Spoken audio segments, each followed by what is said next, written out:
How's it going, everybody? Man, I don't know if this audio is good or not. I can't really tell. Maybe plugging in headphones would have been good, but hey, I'm not a professional. I don't know what I'm doing.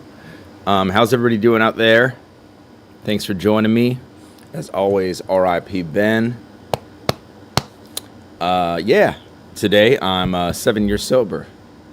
Appreciate everybody joining me for this little stream. So this is a safe place for anybody to talk about anything from sobriety, addiction, depression, anxiety, balance in life. You can talk about it in the chat. I'll listen. I am not a licensed therapist. I'm not a professional. I'm not here to give any professional advice. I'm just here to listen. Because I've found that's the most helpful thing that we all kind of need is just a voice, not a voice, but a sounding board of somebody to listen to what we're all going through. But yeah, a little bit about me. I've been sober for 7 years.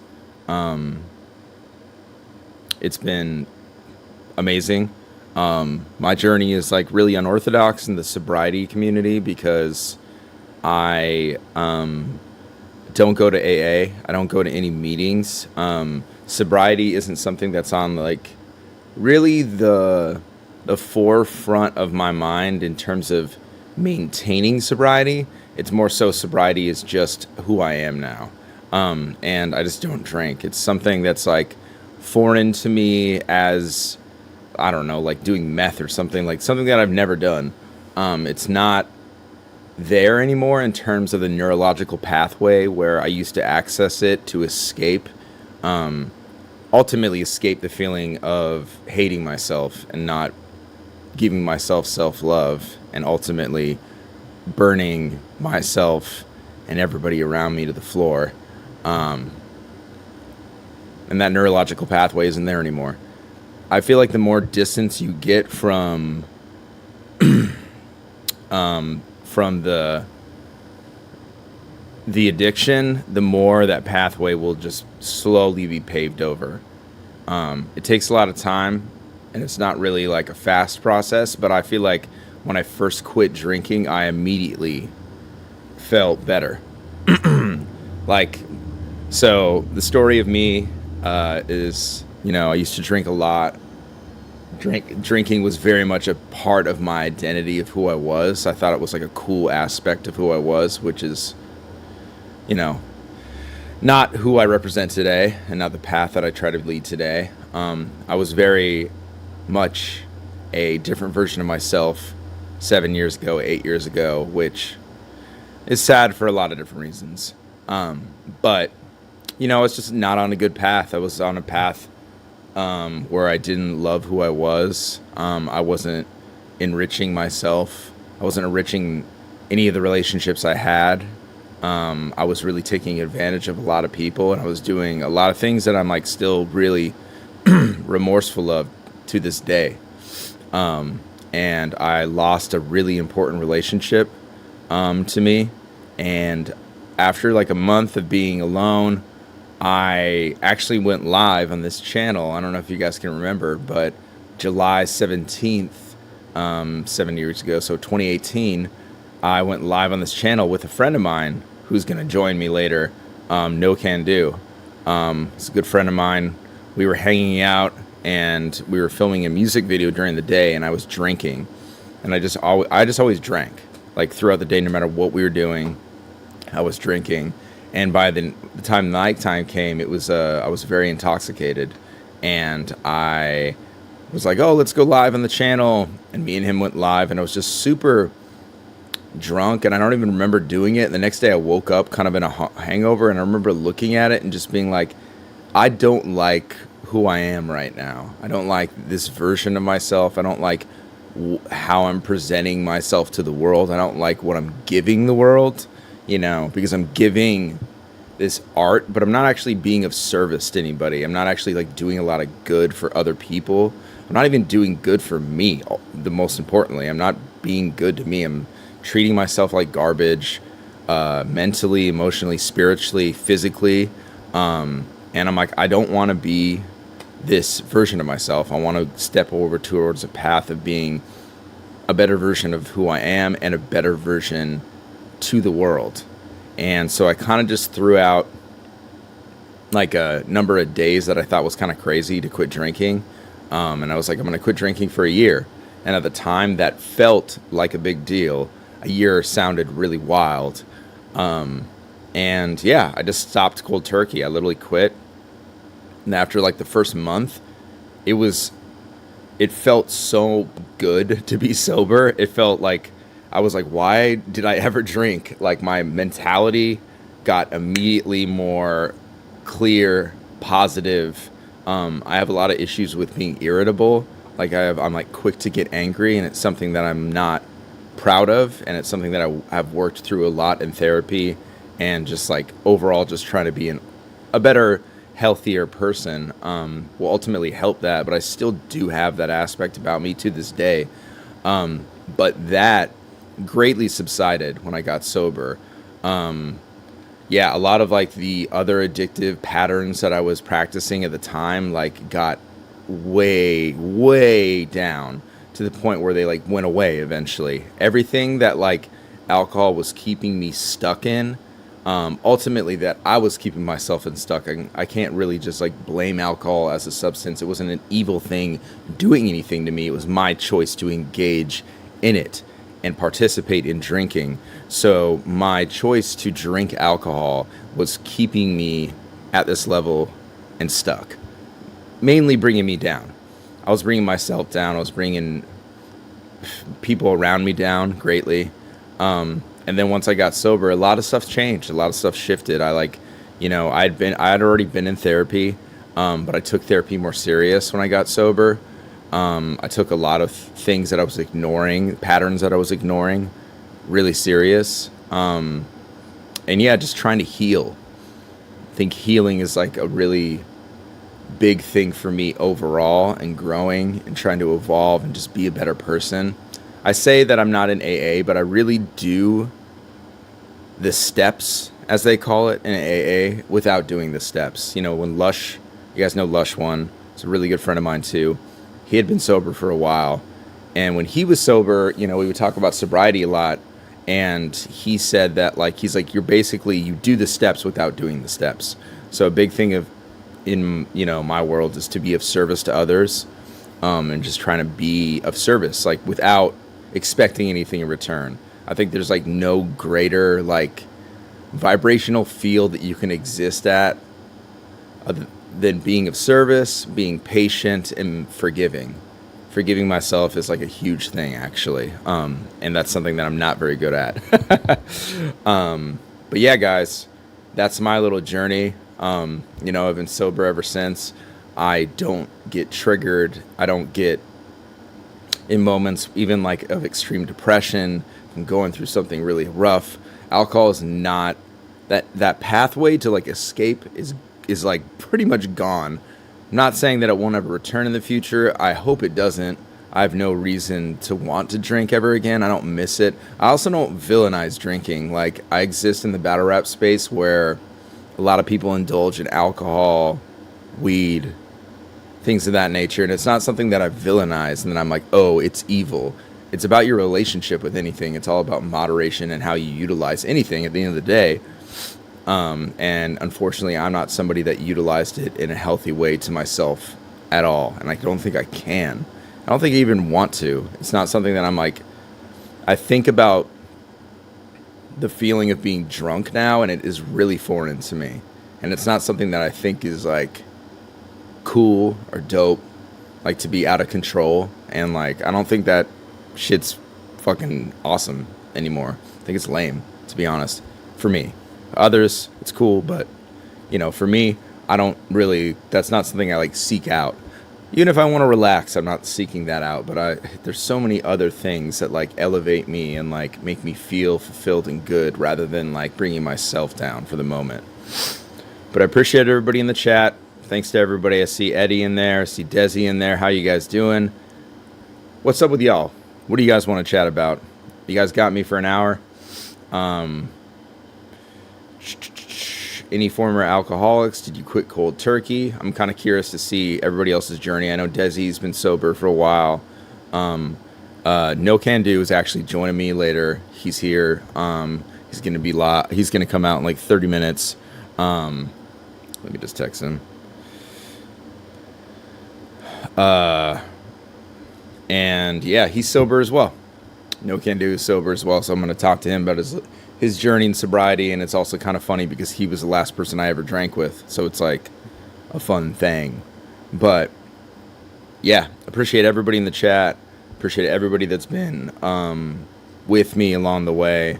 I know that like battle rap isn't like the first space you would like think for something like this to exist, but I do think that this show is really important, giving people like a free space to just talk with each other, and have like no judgment, and also, you know, just have people that will listen. I think that's really, really important for the world. I wish I was more consistent with it, to be honest. That's something that I have to take accountability for, but I really do think that this could be something very, very helpful for a lot of people. In all transparency, especially on this channel, I usually drank a beer and half of whiskey. A couple weeks ago. Hell yeah, Desi. All right, let's go transparency. So, how are you feeling about that? What's going on? Appreciate that, Smiths and Jackson. Love you too, brother. Yeah, how do you feel? A beer and half of a whiskey drink a couple weeks ago.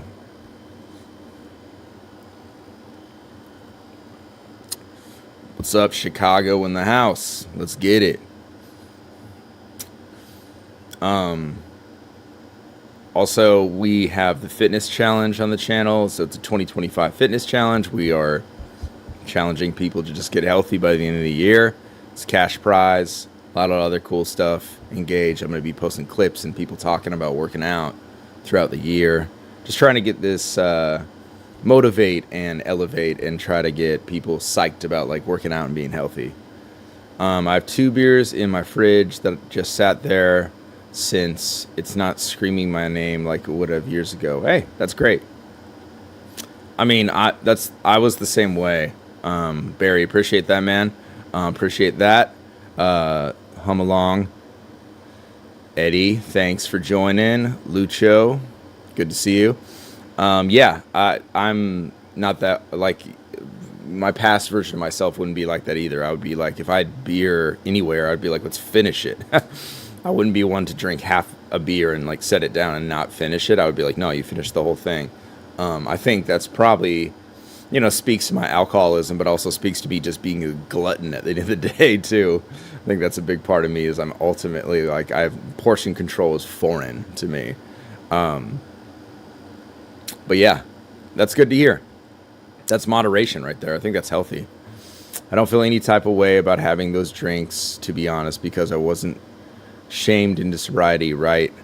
The strength come from within me. Oh, that's amazing. That's great. That's a really healthy perspective to have.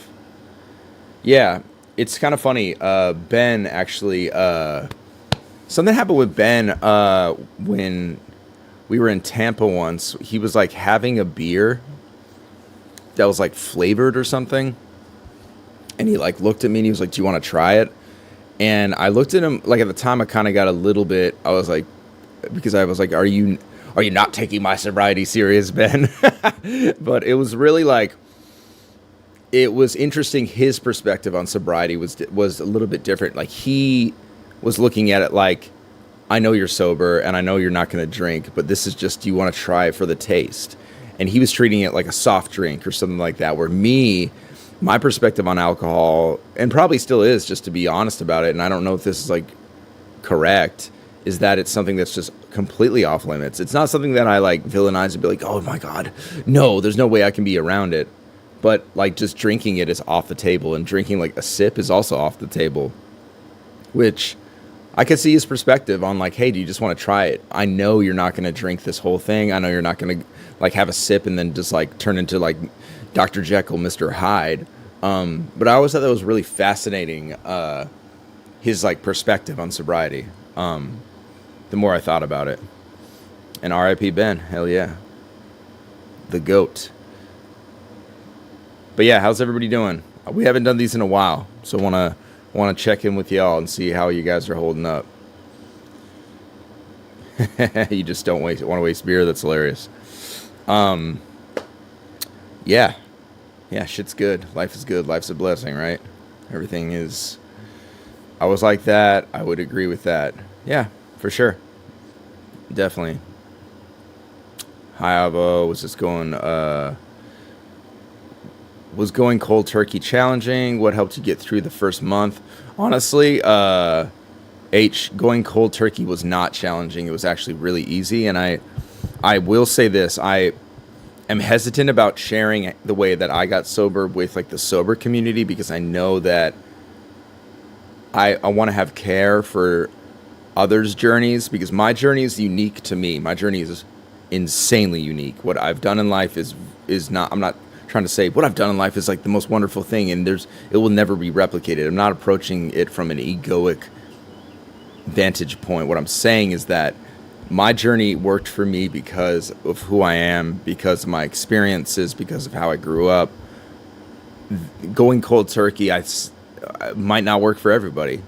We're all different. Like, addiction is possibly a genetic thing. It's possibly a chemical imbalance. So like my certain chemical, makeup in my DNA allows me to quit things cold turkey and do it and stick with it. So I do have a lot of hesitancy with saying my journey was easy, because I don't want to advertise that as being an ultimate truth for everybody. I think that would be really unfair to a lot of people, because I know that a lot of people do struggle with quitting cold turkey. And then when they return, there's all this shame about it. Like, oh, I drank. I can't handle being sober. And then the small self starts piping up and it's like, you're a piece of shit. This is why you're worthless. You're not worthy. You should just always be using whatever it is, even if it's not alcohol. So I want to have a lot of kindness and grace with that, with others' journeys. My journey was that I quit. I just stopped. I was going through, I was at a really, really low point in my life. Again, like I said, I lost a super important relationship, period. We're fucking strangers now. And yeah, it was a really, really low point that I was just I have to change something. This is going bad. I was going down a really, really, really dark path at that point, where it was getting not good for me ultimately. And I just wanted to be better to myself, ultimately, and to be better to everybody too. I didn't want to be this person that was known for being an alcoholic, known for drinking a lot, known for just being sloppy. That shit ain't cool at all.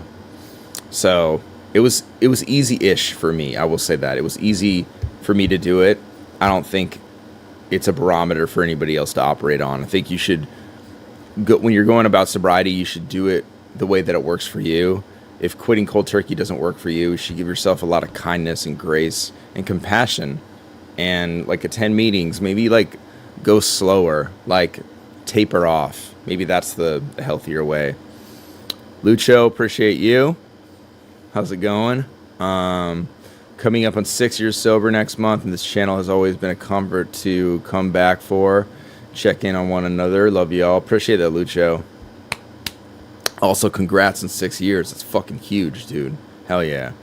I see what bent men, though. Some people can have a taste and be fine. Some people may relapse. Some people can drink once a month or a year for special occasions to be fine. Others can't. Yeah, everybody's path is different. Exactly. And I can't, it was so funny that he brought that to my perspective that I really never thought of that. And I was like, oh, that's a good point that, for me, having a sip is not a thing. I was talking to another person in dance I've been doing salsa. I'm actually teaching salsa now, which is incredibly enriching. Last night I taught a class and they all dressed like me. It was so flattering, and they gave me flowers. I almost cried. It was so sweet. But a student in that class was telling me that he had been sober for 10 years. And he just did it just to do it. He's I just got sober just to be sober. And he's there was 3 big life events that he went through, somebody's birthday, a wedding, that he chose to indulge in alcohol in, but he still considered himself sober. So it's your journey is ultimately unique to you. It can be anything you want. It's ultimately, at the end of the day, as long as it's healthy for you. And you're the only person that can define that, ultimately, in the end of the day, I'm not one to sit up here and be like, you're not sober. Oh, you don't drink, but you smoke weed. That's not sobriety, because that's not sobriety to me, but that's just for me. That's just my definition for myself, not for others. Like, sobriety can be like whatever you want it to be for you. Don't be smacking that tongue, Alvo. Sorry, Jake. Sorry, bro. You can, go watch something else. I smack my tongue. That's how I talk. I apologize. Do you ever get in a bad mood and think about having a beer or anything? I do not. I don't ever go towards alcohol as an escape for being uncomfortable in life anymore. It's not something, like I was saying earlier, that neurological pathway where I used to use that as an escape mechanism.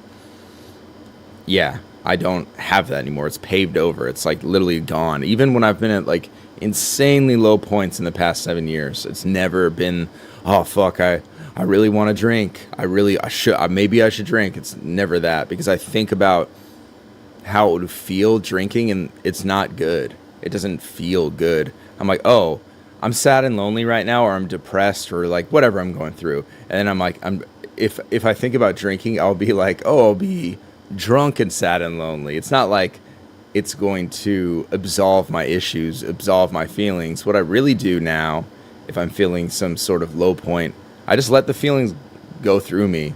I'm like, yeah, I'm just feeling depressed right now. I'm sad for whatever reason. It is what it is. Feelings are just like visitors. They're transient. They don't stay forever. So as long as you let them pass through you, they will be that way. If you hold on to them with things like alcohol, that ultimately does bottle them up, and it disables your ability to feel the emotions and let them pass through you. That's awesome, Avo. I'll be sober for 5 years in September, off alcohol. I'm not gonna lie. In the summers are the hardest for me when everyone's vibing on a hot summer day. But I was able to quit cold turkey. Wow, 5 years, Sergio. That's amazing. That's super amazing. What do you, when you're struggling, like when everybody else is indulging in alcohol, like what makes you stop? Like what makes you not do it? Like what's your process? Aunt the Angelic, appreciate that. Do I have a void that needs to be filled? I mean, yeah, dude, I definitely do. I definitely have like a lot of things that alcohol was like in place of. A lot of avoidance, ton of avoidance. The old version of myself is a version of myself that I'm trying to like word this kindly, and I know this will sound like cliche, but it's a version that I don't relate to at all anymore. I like look at what I was doing, actions I was doing, patterns I was doing, things I did, like I do not relate to that version of myself at all. Like it's a sad for a lot of reasons, but yeah, I just don't relate to who I used to be and the path I was living. That's a huge piece that people avoid, which could potentially open the pathway to addiction. Actually navigating those emotions rather than distracting yourself. I used to have that problem myself. Yeah, exactly, Eddie. Yeah, I mean, I'm not going to front like I'm like this pure, perfect person nowadays that like navigates my emotions perfectly and feels everything. I definitely still indulge in like escapism, and I don't feel things sometimes. But overall, I think my relationship with the uncomfortable, being judgmental about myself, being critical of myself, thinking I'm not worthy, thinking I'm not a good person, all those things that come up on a pretty consistent basis, I'm good with feeling those, knowing what they are, knowing that that small self is a small self talking. It's not my big self. And not giving it too much power and authority over me. So, yeah. Overall, it's kind of my journey. It's kind of what I've been doing. I go through it. I'm struggling financially. I scraped some change and bought some wine last night to calm myself. Feel guilty about it today. I mean, if you want to feel guilty about it, I'm not going to tell you not to. I don't know if it's helpful to you can be remorseful of. Don't be like ashamed of it. Just be like, yeah, I did it. Bought some wine. I'm going through a financially challenging time. That's probably weighing on my like self-esteem a lot. It's understandable, man. It's very understandable that you would go towards that for the beliefs. I get it. I completely get it. It's not something to like really feel that guilty about. The fact that you're acknowledging it and speaking it, I think, is more powerful than the act of buying the wine. The fact that you're like now calling yourself on it is big, because then if that comes up in the future, you can think, okay, if I go buy wine tonight because I am not feeling comfortable about my current situation, how am I going to feel the next day, and how ultimately is that going to just make me feel? Because if you're not comfortable and then you're doing stuff that's making you feel like more uncomfortable, it's ultimately just bringing you down. But if you're like, okay, I don't feel good about my financial situation, I'm going to go home and read a book. I'm going to go home and clean my house. I'm going to go on a walk. I'm going to go call my mom. I'm going to go do something good for somebody else. Doing like something good for other people is, oh my God, it's like a cheat code to feeling good about yourself. There's like a couple cheat codes that I use when I want to feel good. Working out is one of them. Fucking, yeah, no brainer, right? The fucking meathead talking about working out. But the gym and fitness is one of them. It's the easiest way to feel better about yourself. And then volunteering is another. Like being of service to others. Like even just like giving food out to like some homeless people it's a cheat code to just feeling better. When you're like directly helping others, it will raise your vibrations and make you feel better about whatever you're doing, anything you're in, right? Like I've utilized it a lot. Learning from it, it's so important. I agree with that. Totally agree with that. Blue, good to see you, brother. I actually started raging at video games because it's the most healthy way. I have to exhaust the feeling of anger while staying composed during real life. I mean, yeah, dude, if you need to express that, I feel like that's not an unreasonable way to shuffle through the feelings of anger. Anger is interesting because when you engage in it, it feels so good. It feels like this like fucking like sensu bean that you take that all of a sudden you're like, I'm above this situation that I'm mad at. Then when you come down, you're like, oh shit, I'm like actually lower than the point that the anger picked me up at. It's just such an interesting emotion that I do engage with still, and I'm never like psyched on me being angry or anything like that. But yeah, it's a very interesting emotion. Service and physical activity, exactly, Blue. Those two things are enormous cheat codes to feeling good and like just pulling yourself up. It's like alcohol and like addictions do not pull you up. What they do is they intend to keep you safe, but they really are just digging you into a ditch that you ultimately are like making a home in. They're not like building a house in a healthy way. They're not building a home. They're building a grave. Mindfulness, feeling the physical sensations of stress has done wonders for me. I can see that, Steve. I can see this, like it's just like any other emotion. You got to like feel it when you're feeling it. Stress is a huge one. Feeling it. A lot of people get stressed and I'm very guilty of it when I'm like really stressed. I really do have like limited patience. Patience goes out the window when I'm stressed, and it's not something I'm proud of. Patience is a virtue that I'm not good at, and I wish I was a lot better at it. It's something that I do try really hard to get good at. And practice, because I think patience is the most like, not to sound again cliche, but I think one of the like strongest things a man can do is exercise patience in a situation where patience isn't the immediate reaction. Like if you get in a situation where anger is the immediate thing that you can react to, that's going to make you feel good and like safe ultimately. In the situation when you're not really threatened and you're not unsafe, I feel like exercising patience is like the strongest thing somebody can do, especially a guy, because we're not patient. Men are not patient at all. We're not patient people. Women are very patient. Men are really not, unfortunately. And I'm ultimately only speaking for myself. I'm not a patient person. And it's something I definitely would like to engage in a lot more. Peggy, good to see you. How's everything going?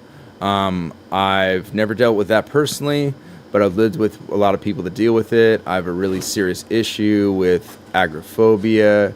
It's hard to help others with what I feel socially awkward. Well, Peggy, you just being in here helps others. All right, James, let me pull my chair over here, and you can sit in the hot seat. Sit in the hot seat. Yes, sir. So will we be able to see? Will both of us be on camera? Yeah, I'm gonna zoom the camera out. Okay, cool. All right, you can sit down. Did you let? Oh, did you? Did you let them know the guest is here? Yeah. I told him the deal. Yeah. Oh. Can't wait. Hold up. The swole mates. You gotta get in closer. Yeah. Witness the fitness. All right, so Bro, this shit ain't good for black people. I mean, I could brighten it up. It's all right. I'm fucking with you. You look more defined than me, so. I'm fucking with you. I'm just fucking with you. I don't. Ain't almost nothing I say like is like serious ever. Okay. I don't even care if I'm seen or not. I care if you're seen. I see you, James. All right. Yeah. It's my good friend, James. You guys might know him as No Can Do, Jimmy the Lock.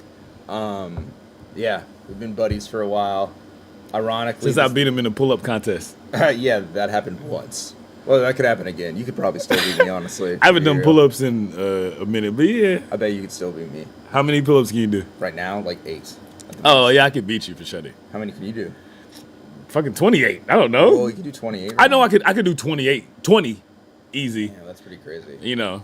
Yeah, I could do 20. Damn, that's nuts. Yeah. That's a lot? I think that's a lot. Okay. Yeah, I'm just too heavy for pull-ups. It doesn't work. Yeah, because it's a lot on the hands, you Yeah. know? How much you weigh? Like 215. Yeah, that's a lot of weight to pull up. How much do you weigh? I'm 175. You know, I lost like 20 pounds. I lost 20 pounds kind of changing my workout and then breaking up. So I lost 10 pounds in the breakup. Yeah. And then I lost 10 pounds. I stopped taking the protein, you know what I'm saying? And I started running. And so I lost 10. I'm really supposed to be like 180. So like the 20 pull-ups at 180 is good. Right now 20 is so easy because I got like 7 less pounds. That would be easy for you. Man, I would love to be in that state. Yeah, just workout styles, hiking and then pull-ups on trees, you know, yeah. and fucking all the Venice The shit. natural pull-ups. Oh yeah, come on, man. Nature pull-ups. That's how I got to 20. That's sick. Yeah. But yeah, so this is the last guy I drank with 7 years ago, which is hilarious. We were talking about the other day about like that live, and I'm like, yeah, you're the last person I actually drank with. Yeah. Which is insane. Yeah. But yeah, I was telling them that you actually, I don't know if you categorize yourself as being sober, but you are like. I'm sober for a year and a half. Yeah, which is huge. Yeah, it's crazy. Yeah, it's super big. Crazy. You 7 years. Yeah, I'm 7 years today. That's crazy. Yeah, it's nuts. Mm-hmm. But I know why. I know why. I know why you can pull it off. Yeah. I know I can pull it off too. Why can you pull it off? I think like for me, like having a goal, like a clear goal, is addicting in itself. You know, so like or a challenge. You know, like I like challenges, and I'm basically, you're like, I'll run a marathon, I'll do this, I'll do that. So if you give yourself a goal like, oh, I'm gonna be sober, you're gonna be on it. You know what I'm saying? And same for me, like I'm gonna do this long bike ride, I'm gonna climb this mountain. Throughout all that stuff that I was doing, I never made sobriety a challenge. You know what I'm saying? Yeah. It was just like something that I would do, sometimes. But once I made it like a challenge, it's like, nigga, I can't lose. I will never. I will never lose to myself. That's awesome. That's super dope. Did you know that you were gonna be sober for like a year and a half? Like, was there like a goal in mind where you're like, I'm gonna get sober for a month or like a year? Like, how did you go about it when you first started? So, this is actually crazy. My sobriety journey is crazy. So, in the pandemic, I got a friend who passed away named a graffiti writer named Disc, right? So, the last, like my sobriety and fitness journey, they do this dance. Like I was on fitness because of hiking early, right? But boom, like I had no idea that I wanted to be. I would just like take breaks from like drinking just because I was like, oh, that hurt, you know, or like doing drugs. I was like, oh, this makes me tired. But boom, the homie, I went over my homie's house, and I saw Disc, and Disc said something really kind. One thing I never let up on is like my music career. He said something really kind, and then boom, 3 months later, I dropped my daughters off. I'm living in East LA. I dropped my daughters off on Sunday night to my ex-wife's. I'm driving down the east on the 10 freeway. For people that don't know, it's just from the beach. It goes from fucking California to Florida, basically. So I go east on the 10 freeway, and I leave my cell phone at home. The moon is full and bright, and there's no traffic on either side.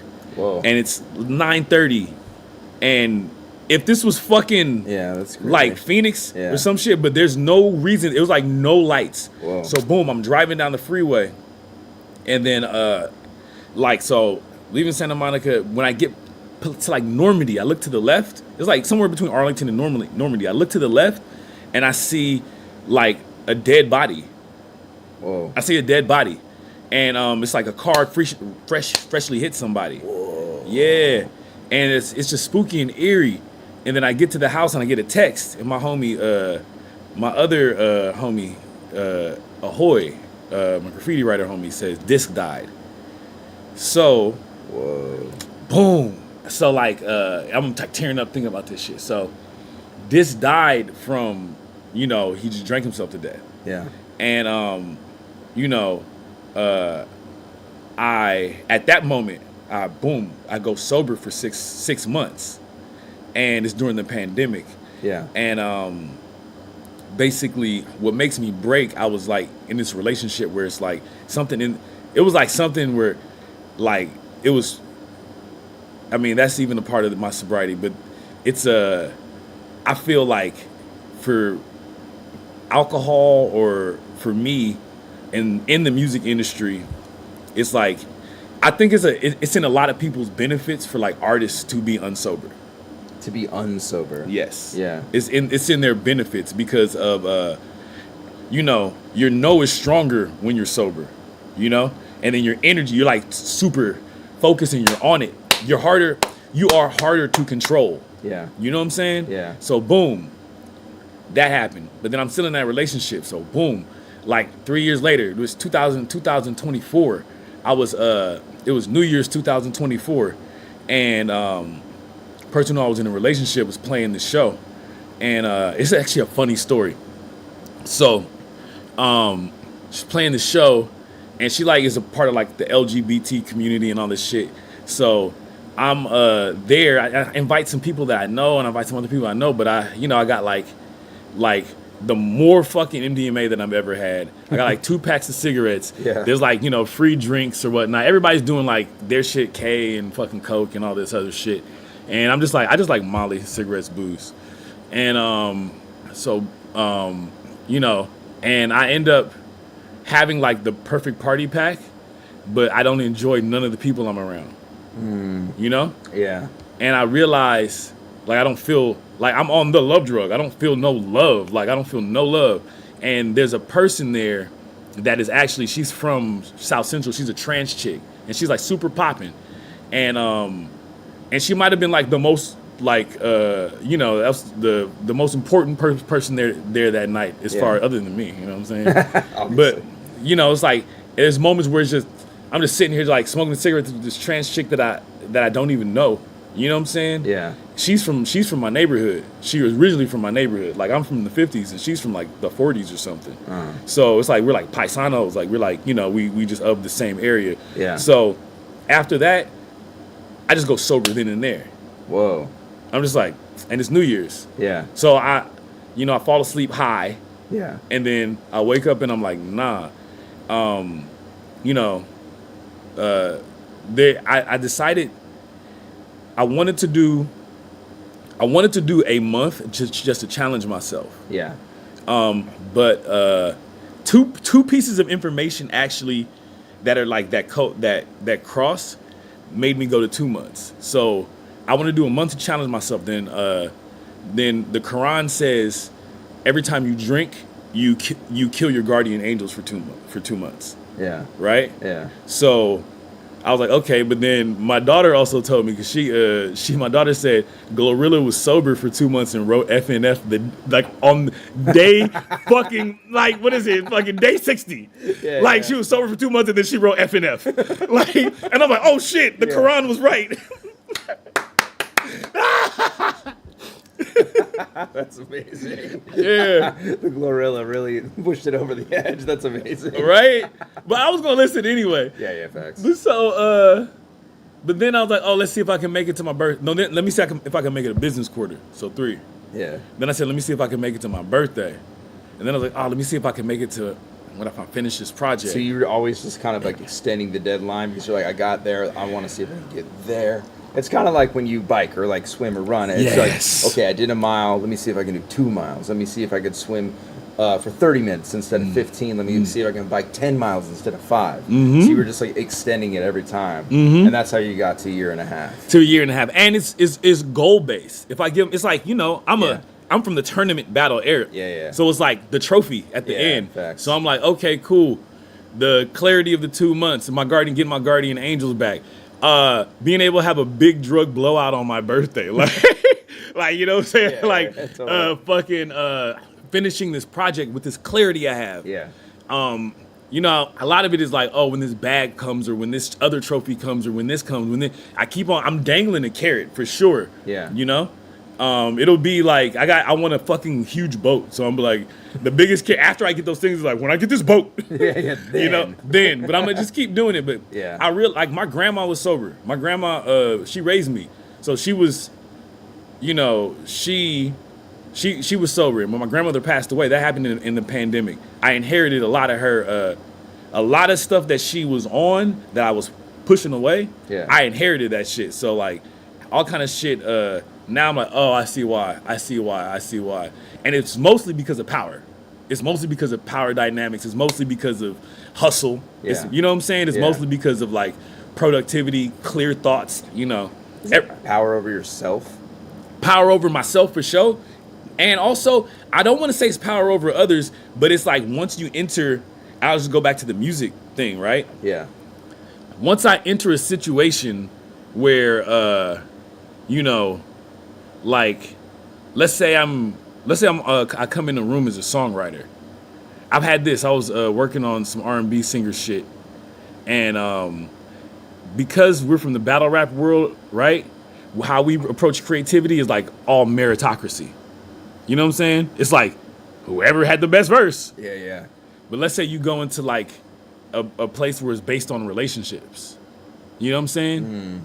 So I mean, this singer is in a relationship with this writer, and I have to, if I'm not drinking and I can see the power dynamics there, and I'm like, well, I'm trying to get the single on this motherfucking album. Yeah. So what, nigga? How do I gotta figure out how to make this happen? Yeah. You know what I'm saying? So it is power, being able to like make friends with that writer who ultimately, hey, come over here, man, help me write this bridge to include him and da da da da da. So Yeah. So I can get so my goal can be accomplished. Do you operate in that situation with more clarity now that you're sober than when you were before? I want to say the clarity is the same. I think drugs make you be a bitch. Drugs and alcohol make you be a bitch, for real. Because you be like, oh, they're hating. Yeah. Fact. Now I'm just like, I'm going to get you. You know what I'm saying? Yeah. Oh, he's hating. Oh, why is he doing this? Yeah. Oh, man, be chill, bro. I'm not chill. Amazing. So is that the biggest difference you feel when you're like operating in that professional setting that's like also creative, is when you're sober, you're just like more assertive about things? So internally I'm more assertive, but I'm less pushy. Okay. Yeah. Outwardly. Yeah. Word. We're like, think about like drunk people that are just like, Yes. hey, Yeah. they're all on you. Their inhibitions are down and they like don't know. Yeah, and they're just like, and it's like I'm more like steady. Like, we're gonna walk this song into getting released. Yeah. You know? Yeah, Versus like, hey, what up, guys? I think this one's good. Like, fuck Yeah. that. So like it sounds like almost like your anxious energy is kind of like more even keeled, and you kind of like, do you have more patience in that field now too? Yeah, definitely. Yeah. And it might come with age, but I just know the sobriety has done something for it, for sure. That's amazing. Yeah. That's super amazing. Has patience always been easy for you? Patience has patience always been easy for me. My father loved to go fishing, and I love to fish with my father. And I do think that as compared to kids that I was around, I think that activity gave me a little bit of something. Yeah. You know. Yeah. What about you? No, I'm terrible with patience. Really? You like I'm really fishing? bad. I did fish when I was growing up. I mean, I lived in Colorado, and like hella people fish out there. Yeah. But I don't really know. Nowadays, I probably would. I mean, it seems like a fun activity, honestly. Yeah. Especially kicking it with like friends and just talking. That seems like a great That's time. the one, yeah. Have you ever gone deep sea fishing? I've been rock fishing, not deep sea fishing. Oh, like sitting on the rocks in the ocean? No, where you go on a boat in the Pacific, and so there's, like 250 feet down, there's rocks, where there's just hella fish, because the fish like to, in the rocks there's an ecosystem. Yeah. And so you just throw it down there, and then like 5 minutes later, boom, and I got a bite. It's just like fucking, you get a fish every 5 minutes. Damn, okay. Yeah. We should go deep sea fishing. We should. Yeah, it's really fun. Ooh. I went as a kid a lot whenever I would like come out to California. Yeah. And it was like, it's really White intense. things. It's a very, very white thing. But no, my homie and his dad do that too. It's not, I'm just joking. Yeah, but it's super fun, dude. Let's go. It's just really expensive, but we got fucking, who cares, man? Is it really expensive? I mean, it's more expensive than just like going to this, like the fucking boardwalk and like fishing off. Yeah, that. I don't like that shit, because I'd rather go to a lake for that. Word. Okay. Because to me, the beaches are too populated. Yes, you're right. You know? Yeah. To be fishing. And then also I feel like the pollution on the line. Yeah. You know, Very like true. pulling up diapers and shit. Yeah. Especially like fuck that. on like Venice or Santa Monica. So also like a big thing that I was talking to these guys about is, and that you're a big proponent of, is fitness. So fitness. Bear witness to the fitness. Fitness is a very big like modality of yours that I feel like you use a lot for just therapy in general. You weren't like that when I first met you. Maybe you were starting to get when I first met you. How old were we? I mean, how old were you in 2003, dude? 2003. But No Can Do was not worried about avocado. He was worried about fucking trophies. When did we start kicking it? 2000. 5, 6?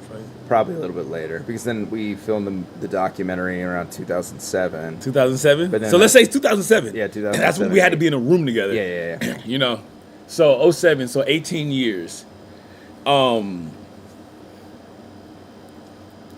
Violet was born. How old is she? My fitness journey. Oh, wow. This is, I told you this in the other day. So what's the question? Like, how did you get started? Like, what?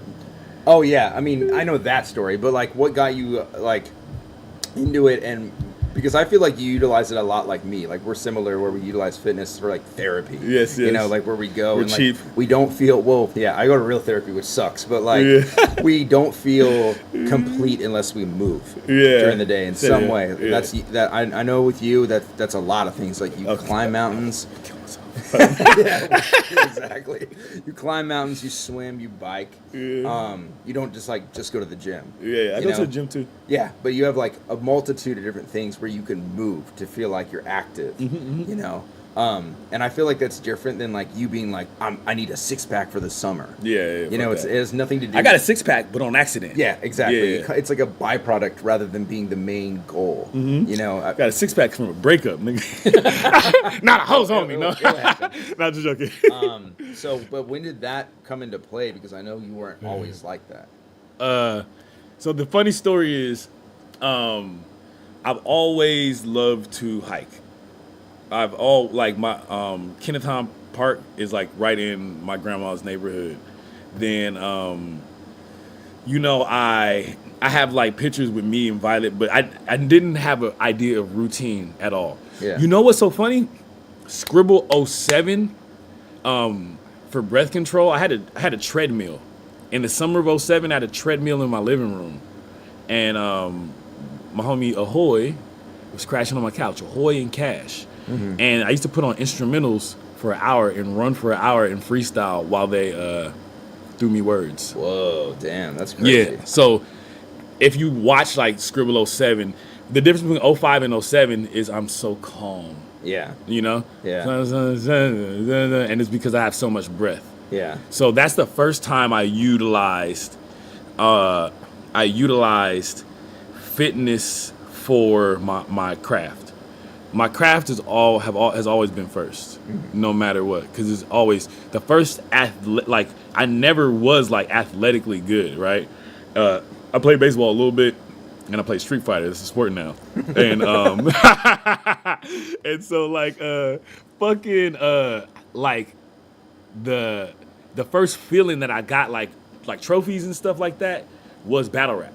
Yeah. That's, I remember I was talking about OG at Project Blow the first night I went there. Boom. Like I was like, I was on drugs after that. That was the drug. So fast forward to being 30. So that's like '07 is I'm 24. So fast forward to being 30, 32, 33. I'm dating this chick, this ABG. She's like a little like an Asian gangster girl. And she's just really raw. Her ex-boyfriend actually passed away. He like OD'd. But he was a fitness dude. Right? So she was already fit. Anyway, lifestyle of just drinking and making songs and not having a real focus. Yeah. Over the house, there's the homies over the house, and we're all talking. And dudes talk, and you be around dudes and girls, and like a dude and an insecure dude and his insecure girl will say shit, right? Like,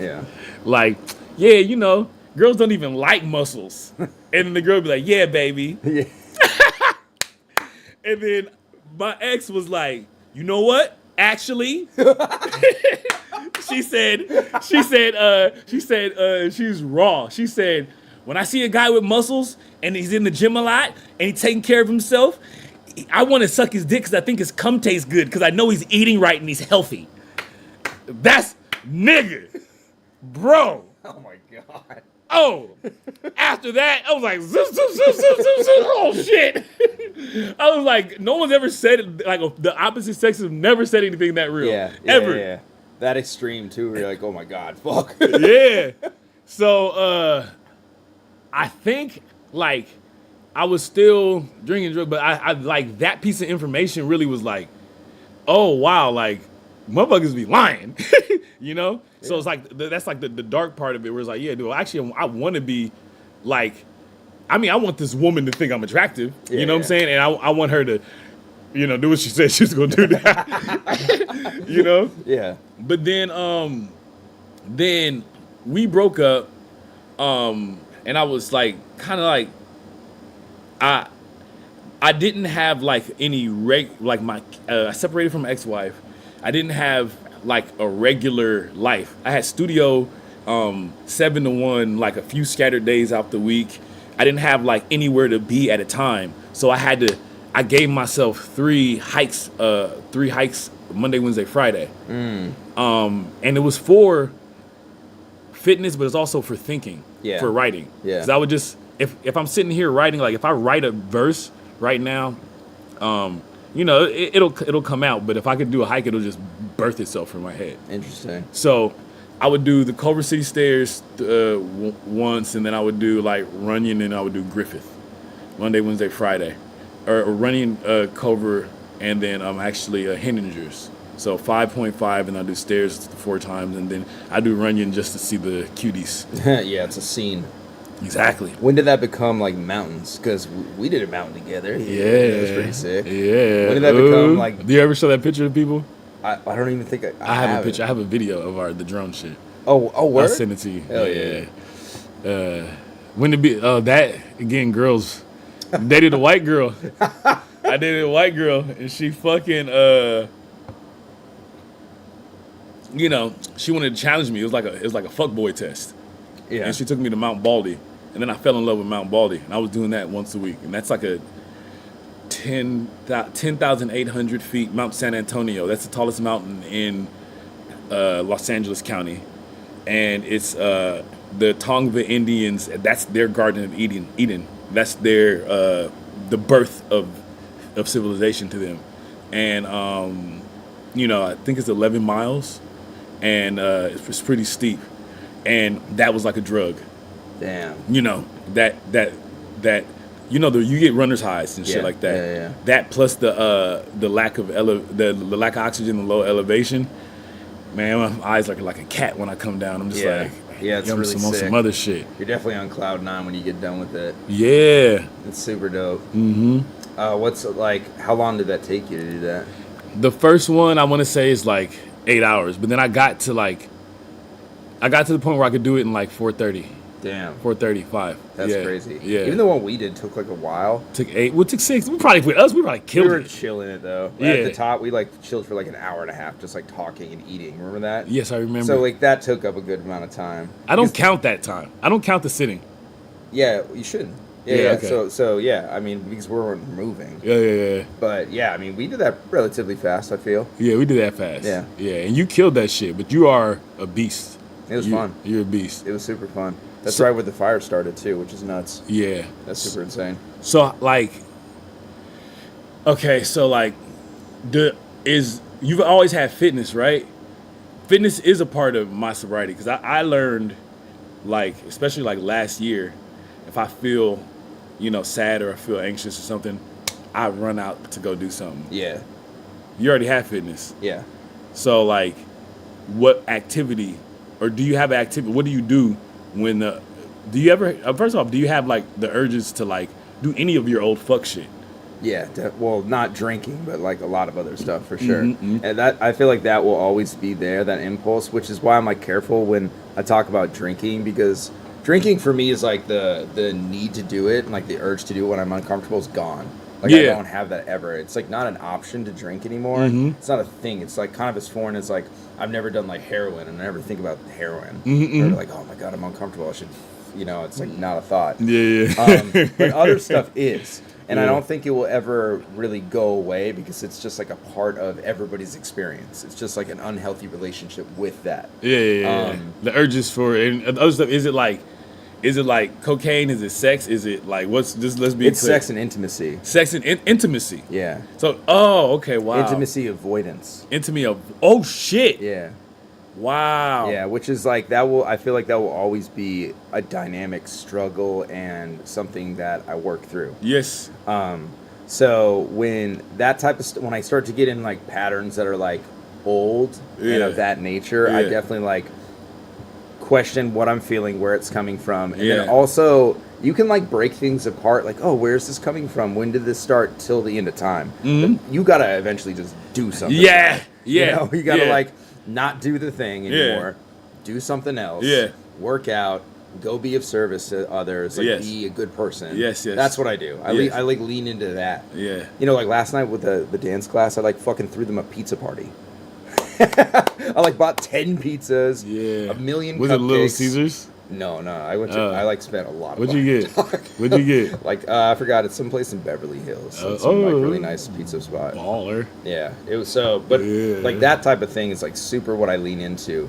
Do you lean into fitness when you're in that state of mind? Like, what's like your?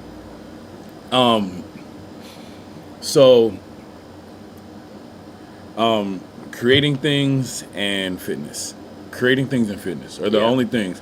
And like, really, my main thing is the creating things. Like, it was really hard in October because I went through this breakup in October where like my intimacy and my sex, and my everything was under attack at that moment. Yeah. And then so I doubled down and I leaned into like fucking the guitar, drawing, writing, making beats, and I put all that energy into that, and that was the best lesson that I learned. Yeah. Is that I could turn, I can transmute like bad feelings and like, things like that into like products. Yeah. Yeah. And ultimately self-expression, and that's like your way of feeling those feelings. For sure, because it's a song is a mirror. I can't even. You might be able to think like I'm so toxic masculinity. It's not even funny. Yeah, you know, like you might be able to think what you feel and da da da. Yeah. The reason I have to rap to get to know how I feel. Yeah. You know what I'm saying? Like I don't know how I feel, and drugs, sex. Fucking, you know, just all the bad things. Yeah. You know, those things, drug, sex, drinking, conflict, you know, all those things are, you know, if I would feel something, I would just immediately express it in that way, you know? Mm-hmm. So now I don't journal or nothing, but I say, thank God for rap music though, it's a journal. But boom, I make sure I make something. Mm-hmm. Do you make something every day? I play my guitar every day, and I make something every time I feel like making something. Yeah. And I do not have an idea come out. So I probably write a rap every day. Yeah. I play guitar every day. Yeah. And with that comes some sort of writing something, whether it's not like a full song, it's like something. And then also just be on the gym shit and like your goal shit. Yeah. So when I write a rap, it's not a 16 bars. It's not. Yeah. It's like, so how I do it is like I might write like 64 bars or 62 bars or 68 bars or 100. I might write a bunch, so it's always a song.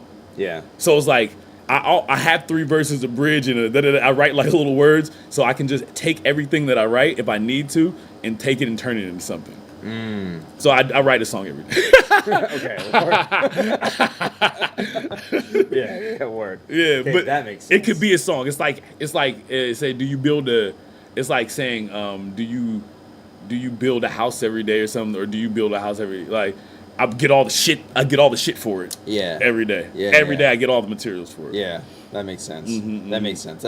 That like definitely goes in line with like they like grounds you. Like, that's your way to get grounded. Mm-hmm. That makes a lot of sense. Hell yeah, guys.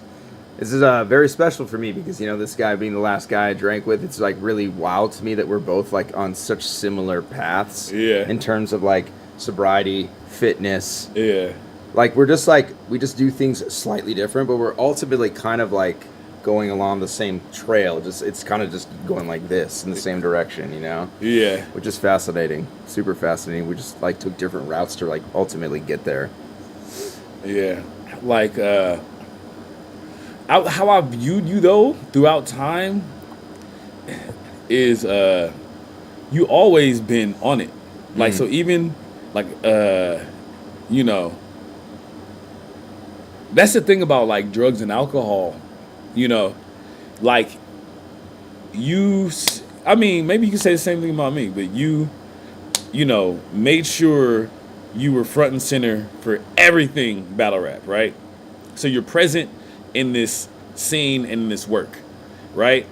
Secondly, you know, the 9 to 5 shit, like, or not, yours not a 9 to 5, but like the film thing, you're present, like 10 toes down in your career. You're not a slouch in your career. Then, you know, I feel like you were always muscular. You always hit the gym. Yeah, I did. You know what I'm saying? Yeah, for sure. And so like, you know, to be totally honest, like the sobriety thing for you, that was like just a crazy level up. That was it's a crazy level up. Like you, because it wasn't holding you back. But like I said before, how alcohol makes you a bitch, it also makes you like a fucking, like it makes you like a you know, it makes you just move goofy. Yeah, because like talk about the spirits, you know, the Quran shit with your guardian angels. Like you open yourself up to fucking like demons. Yeah, facts. You know what I'm saying? Yeah. So like the behaviors, like let's say okay, we think about our first piece of art that I remember is 2-Track Mind. Right? Oh, me and you did. Me and you. Yeah. Right? Yeah. So that we did, yeah. And so like if it was 2 sober people, right? Yeah. That piece of art would be like like my skill for the pen and your skill for VFX and our skill for thinking and conceptualizing, we would have made something that's like beautiful that lasted. Like anything that's like to me, anything that's of like low vibrational or of like demonic energy, that shit is like happens then and it's hot and then nobody gives a fuck about it. Yeah, you get what I'm saying? Yeah, it's like a firework. It's like, oh there shit, we that was go. crazy. Anyways, there we it's like go. Nobody's taking pictures and like framing photos of fireworks. That part, you know, because it's cool to see in person and be there, and you're like, ah, you had to be there. Fireworks were crazy. Anyways, yeah, we've all seen fireworks before. It's just like cool in the moment. You know? Pop, pop, pop, pop, pop, pop. Okay, fuck off. Yeah, you know. So like, I feel like even doing this right here, like the ruin your day shit, like having the sobriety thing, the thing that you're doing in battle rap where you getting people to take care of themselves. Yeah. I want you to put yourself on video. I want you to take ownership. Yeah, I want you to take ownership. Like, you know what I'm saying? Like, this is, first off, his name's not Avocado anymore. To me, his name is White Kyle. And White Kyle, Avocado is, you know, fully like, he's 100% behind the scenes and, you know, behind the scenes because he's afraid there's a monster in there. He's afraid there's a monster. So he just like, he doesn't want to like, but I want him to embrace the monster and getting like, bro, I feel like as far as gym with me, you and me and Ilmac, you gave me my routine to where, you know what I'm saying? I got, nigga, what is this?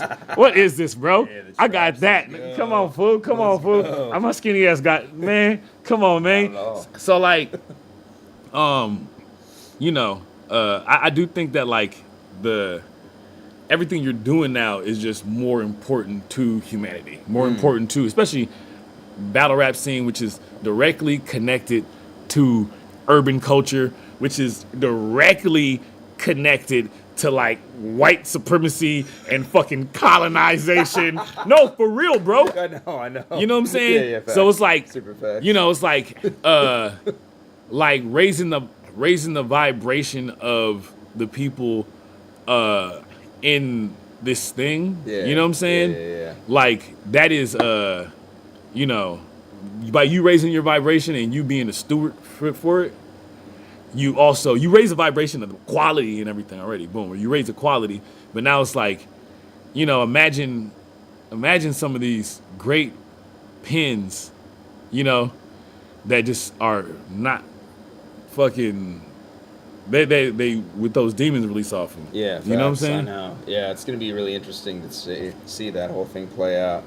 But hell yeah, I really appreciate that, man. Thanks. It's like super impactful. It means a lot. Mm-hmm. But yeah, I mean, I love to see your journey. Like, you know, I'm really proud of where you're at. It's like really amazing to see just the glow up of James and everything. Considering 7 years ago we were sitting in West LA just getting tanked, getting fucked up for no reason. Yeah, exactly. It was like a fucking Wednesday. Whose birthday is it? Who graduated? Yeah, I was just drinking, filming you in my fucking like 1-bedroom apartment. So yeah, it's good to see where we have all came. But yeah, guys, appreciate y'all tuning in. Thank you guys for being with me on the journey. Like James said, 2025 fitness challenge. We got we got like 50 battle rappers a part of. I'm definitely gonna have James film some videos of him working out on top of mountains and shit. You feel me? I already got him already. Okay, yeah, we got him in the cut.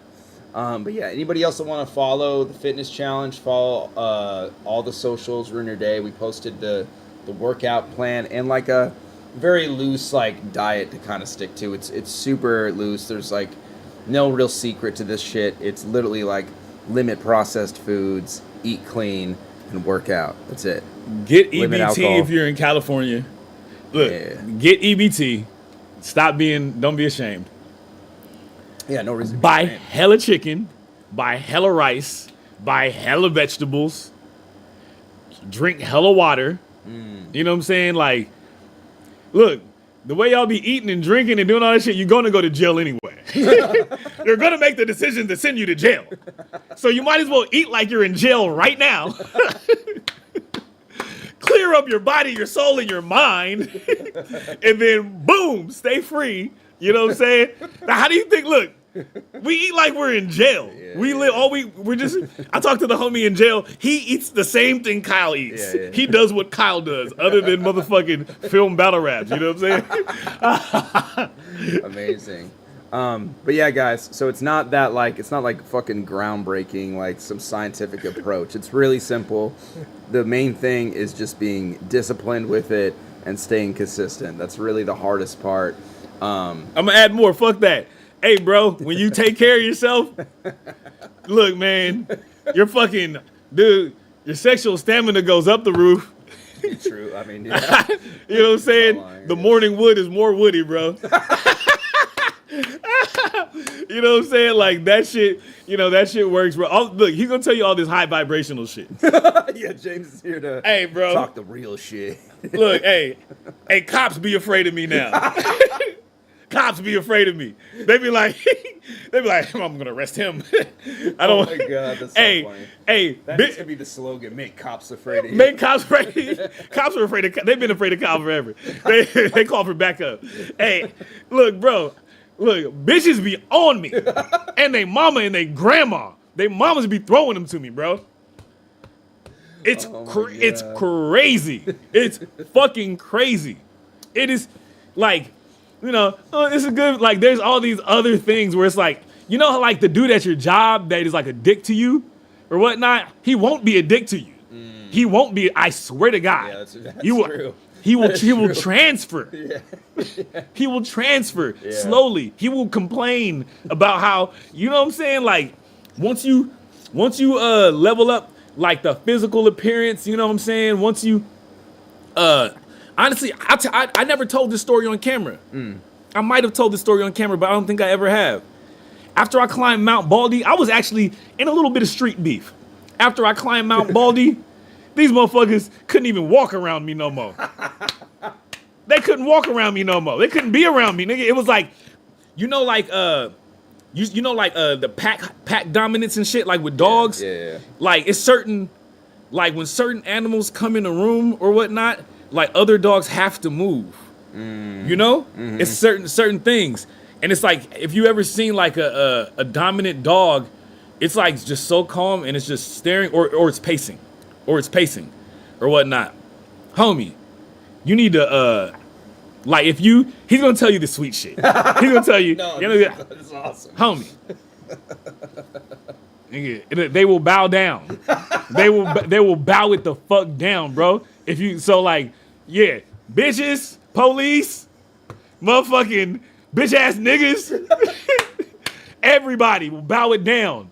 Take care of yourself. Oh my god. Your baby mama? That was incredible. No, your baby mama will never bow it down. Damn. Your baby mama will never. That's the only one. That's the only demon you can't beat is your baby mom. That's amazing. I can't beat mine. We just need to put the ether beat underneath that whole monologue right there. What'd you say? I need to put the ether beat behind. Oh yeah. Oh my god, that was fucking amazing. But yeah, guys, appreciate y'all tuning in. Really appreciate James stopping by for this. Super impactful for him to be on the stream. Much love to everybody in the chat. I'll catch you guys later. Peace out. Membership program. In addition to supporting the